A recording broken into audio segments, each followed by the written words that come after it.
welcome back. According to the American Psychological Association, there has been a 40% increase in mental health problems among our kids in the last decade.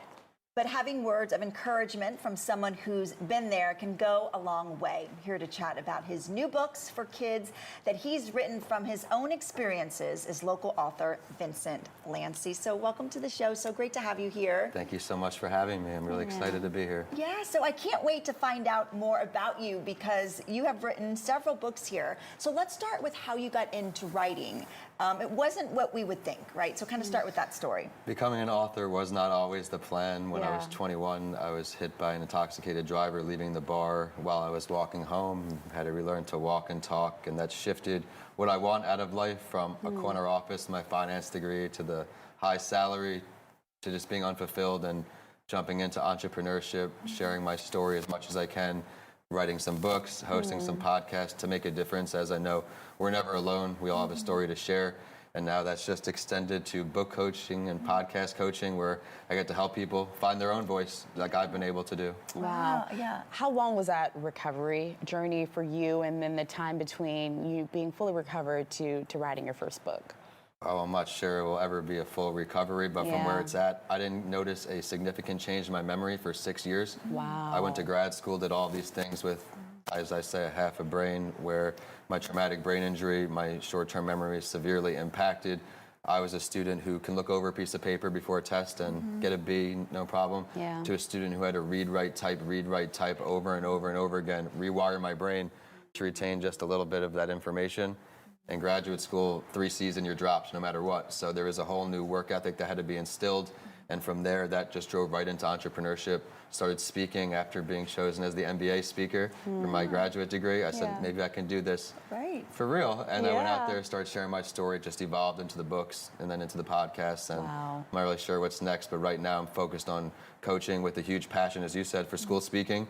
Getting out there. Left Alive book tour is coming soon to Hillsborough County. Okay. Very exciting. Well, let's talk about your latest book. Can we talk about that? It's a children's book. Yes, Going to School, the official book for toddlers. I unintentionally created a mental health book series where I started with older students and adults, did an elementary school book during COVID, and then I said there's one more to do, mindfulness book for mommy and me age, where there's activities before school, going to school, and after school. May I show you one? Yes, please. Open up the book. I was like, what's in those pages? All right, You can never be too young to start being mindful. I'm going to pick out page 22 is my friend Phil here supporting me today. This is his page right here. Okay, Phil.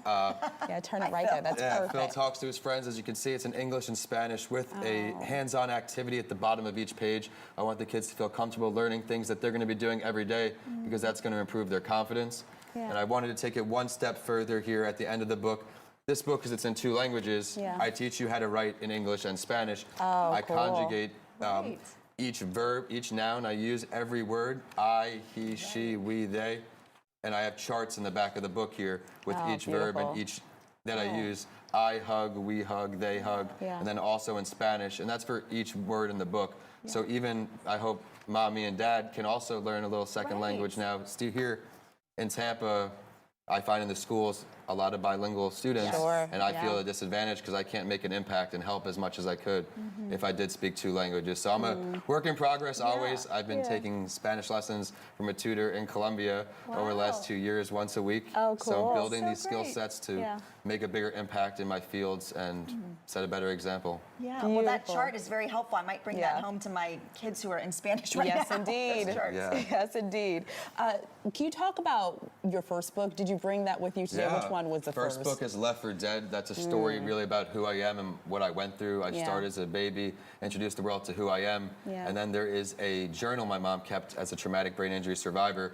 The ridiculous things I said, did, ate, you name it. So that's in the book when it gets to that point in my life to help everyone out there who is in a big time adversity situation, can't find a way through, or you have a family member in the hospital. My mom, she stayed with me for almost a month at TGH. Have to plug Tampa General Hospital. So grateful for the work they did on me.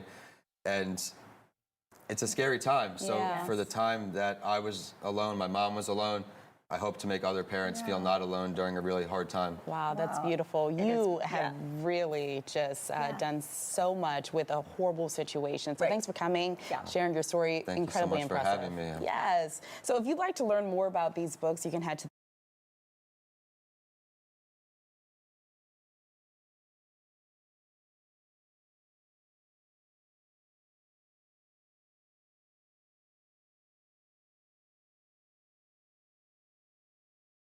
just done so much with a horrible situation. So thanks for coming, sharing your story. Thank Incredibly you so much impressive. for having me. Yes. So if you'd like